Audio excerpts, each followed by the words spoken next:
आज चिंतन में हम चर्चा करूंगा जातीय समीकरण का। आज देश में अर्थात उत्तर प्रदेश बिहार में खास करके चुनाव जातीय समीकरण के अनुसार होता है और पार्टी भी जाति समीकरण देख करके ही टिकट देने का काम करती है। लेकिन पार्टी का प्रमुख एजेंडा होता है चुनाव जीतने वाले कैंडिडेट का। वहां पर जातीय समीकरण भी फेल हो जाता है और वह सीट एक दूसरे के खाते में चला जाता है। जैसे फिल्मी दुनिया का कोई एक्टर आ जाए, जैसे अभी राम गोविंद की चर्चा है, जो रामायण में राम का रोल उन्होंने अदा किया। उसी प्रकार कोई खिलाड़ी, कोई जज, रिटायर्ड जज, कोई रिटायर्ड अफसर, कोई अभिनेत्री जब सामने आ जाता है तो वहां जातीय समीकरण ध्वस्त हो जाता है। लोग वहां मुद्दा के आधार पर भी चुनाव नहीं होता, न जातीय आधार पर चुनाव होता, और वह चुनाव एक जुड़ाव और लगाव के कारण देश की हवा के रुख के मुताबिक वह कैंडिडेट चुनाव जीत जाता है। लेकिन ऐसा कुछ ही सीटों पर देखने को मिलता है। ज्यादातर सीटों पर जातीय समीकरण काम करती है। और जातीय समीकरण भी कैसा, आज देश में प्रमुख जातियां जो एक फॉरवर्ड कहते हैं, जिसमें ब्राह्मण, राजपूत, भूमिहार, कई जाति उसमें और हैं, यादव, जिनका कि बिहार में और पूरे देश में 10% के लगभग उनका वोट है, और बिहार में 14% यादवों की वोट। उसके बाद आता है कुशवाहा समाज का। इनका वोट भी पूरे देश में 7-8% है, बिहार में 10% के लगभग इनका वोट है। जाति जनगणना में हो सकता है कुछ उल्टा सीधा किया गया हो, लेकिन इनका वोट 10% से ज्यादा बिहार में है। अब रही किस किस जाति का अपना दल है और वह सत्ता में कैसे आ रही है, इस पर भी चर्चा करना चाहूंगा। क्योंकि ब्राह्मण, भूमिहार और राजपूत का पार्टी माना जाता है बीजेपी, कांग्रेस। ये जो दो जातियां है, जो ये जातियां हैं ब्राह्मण फॉरवर्ड की, इनका दो पार्टी है। और इनका वोट प्रतिशत 10 से 12% पूरे देश में इनका वोट है। लेकिन ये चुनाव में टिकट भी 50%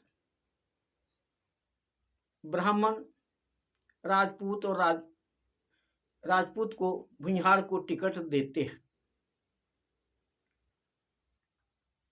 और ज्यादातर ब्राह्मण इन्हीं दो पार्टियों में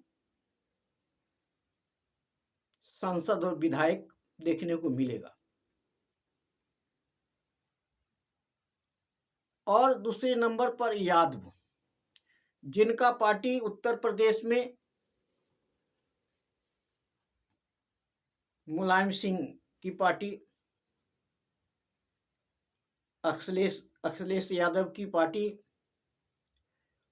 और बिहार में लालू की पार्टी आरजेडी,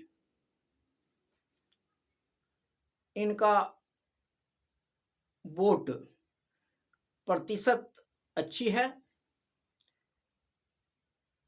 10 से 14% तक की इनका वोट प्रतिशत है। और ये सत्ता में उत्तर प्रदेश और बिहार में भी कई बार आए हैं और रहे भी। और कांग्रेस तो सत्ता में रही ही है, बीजेपी इस समय सत्ता में है।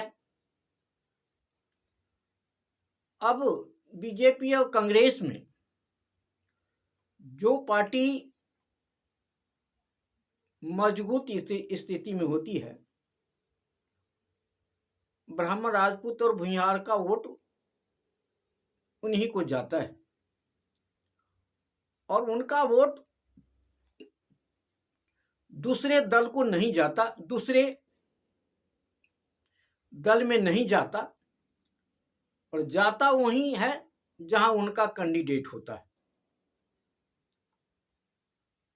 नहीं तो वो दूसरे दल के कैंडिडेट को हराना ही चाहते हैं।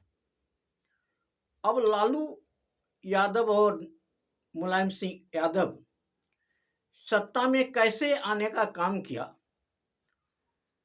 बिहार में माई समीकरण, यही माई समीकरण उत्तर प्रदेश में मुल्ला मुलायम के शब्द में देखा गया कि यादव की वोट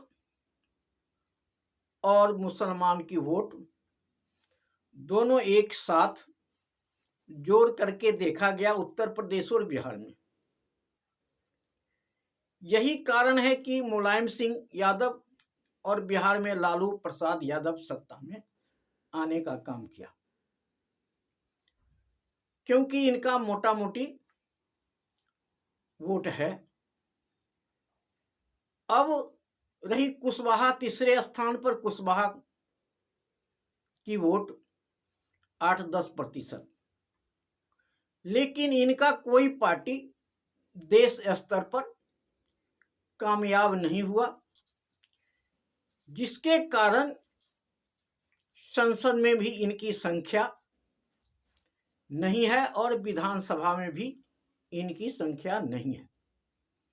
इसका कारण क्या रहा कि ये कुशवाहा समाज अपने साथ किसी दलित को या किसी मुसलमानों को जोड़ नहीं सका और इनका लड़ाई केवल अपने में ही रहा और कई खंडों में इस वक्त कुशवाहा समाज बटा हुआ है। ऐसा देखा गया है कि कुशवाहा समाज भी जाति के आधार पर गोलबंद हैं, लेकिन वही गोलबंद है जहां इनका अपना कैंडिडेट होता है, अपने जात का कैंडिडेट होता है। नहीं तो इनका ज्यादा वोट धर्म के आधार पर ब्राह्मण, भूमिहार और राजपूत के खेमे में चला जाता है, क्योंकि धार्मिक व्यक्ति होते हैं कुशवाहा समाज, और उनका वोट राम मंदिर के नाम पर, धर्म के नाम पर, हिंदू के नाम पे चला जाता है। इनका अपना कोई अस्तित्व नहीं है और न अभी तक बना पाए। अगर जो भी वैसा नेता हमारे सामने में दिखाई पड़ते हैं, जैसे स्वामी प्रसाद मौर्य आज के नए अवतार के रूप में दिखाई पड़ रहे हैं, लेकिन अपने ही समाज के लोग इनको तरह तरह की बातें कह रहे हैं, दूसरा कोई नहीं। क्योंकि वो जो है वह बीजेपी और कांग्रेस में बैठे हुए आका हैं, उनके पैर पूजने का काम करते हैं। इसीलिए वो स्वामी प्रसाद मौर्य को विरोध करते हैं और आगे बढ़ने नहीं देते हैं। कई कुशवाहा समाज का ऐसे नेता हैं जो न खुद उठते हैं और न दूसरे को उठने देते हैं। पूरे देश में देश का नेता आज तक कुशवाहा समाज का कोई बना नहीं, यहां तक कि प्रदेश का भी कोई कुशवाहा समाज का नेता नहीं बना। क्यों नहीं बना? क्योंकि एक जात से राजनीति आप नहीं कर सकते। आपको राजनीति करने के लिए किसी न किसी को साथ लेना पड़ेगा। यह कमी कुशवाहा समाज में रही और आज तक कुशवाहा समाज शिक्षा के मामले में तो आगे है, लेकिन राजनीति के मामले में बहुत पिछड़ गया, जिसके कारण प्रमुख जगहों पर इनकी भागीदारी नहीं है। न सांसद, विधायक और न कोई बड़े नौकरी में भी इनकी भागीदारी न के बराबर है। आज कुशवाहा समाज को जितना वोट है उस पर एक नई पार्टी खड़ा किया जा सकता है, और वह स्वामी प्रसाद मौर्य के रूप में खड़ा है। अगर हमारे पूरे देश के समाज के जो दल है वो साथ में आ जाएं तो शायद तीसरा मोर्चा की गठन हो सकता है, क्योंकि हमारे साथ दलित भी आने के लिए तैयार है और अन्य पिछड़ी वर्ग है वह भी आने के लिए तैयार है। लेकिन हमारे नेताओं में एकता की कमी है। हम ये नहीं कहते हैं कि आप अपना आकांक्षाओं को छोड़ दीजिए, लेकिन आप जितने बड़े नेता हैं उतने ही अधिकार लेने का कोशिश कीजिए, तभी गठबंधन हो सकता है, तभी संगठन बन सकती है। और आज हमारा समाज अपने ही समाज को हराने का कोशिश करता है, क्योंकि वो आकाओं का गुलाम होता है। जो आज ब्राह्मण, राजपूत, भूमिहार के गुलाम बने हुए कुछ समाज के लोग जो अपने ही समाज को हराने का काम करते हैं, ऐसे नेताओं को जनता और समाज के लोगों को सीख देनी चाहिए और उन्हें सद्बुद्धि आनी चाहिए कि आज जरूरत क्या है, समाज का क्या मांग है और हमको कहाँ जाना चाहिए कहाँ वोट करना चाहिए, ये समझ तो हमारे समाज को होना चाहिए। जब तक आप राजनीति में भागीदारी नहीं प्राप्त कर सकेंगे, तब तक आपका कोई सम्मान देने वाला नहीं है और न सम्मान मिलेगा। हम सोच रहे हैं और समाज के लोग आशा भरे निगाहों से समाज को देख रहा है कि समाज एक प्लेटफॉर्म पर आकर के और अपना प्रदर्शन करे और ये भी एक पार्टी बनाए जो देश स्तर की पार्टी हो। तीसरा मोर्चा ही एक विकल्प रह गया है आज, जिसको स्वामी प्रसाद मौर्य ने लेकर चला है। अगर इनके हाथों को मजबूत किया जाए तो एक दिन हमारा समाज भी इसी शिखर पर पहुंच सकता है। और हम आशा करते हैं कि जो समाज के विभिन्न दल के लोग हैं वो साथ में मिल बैठ करके कोई न कोई निर्णय लेंगे।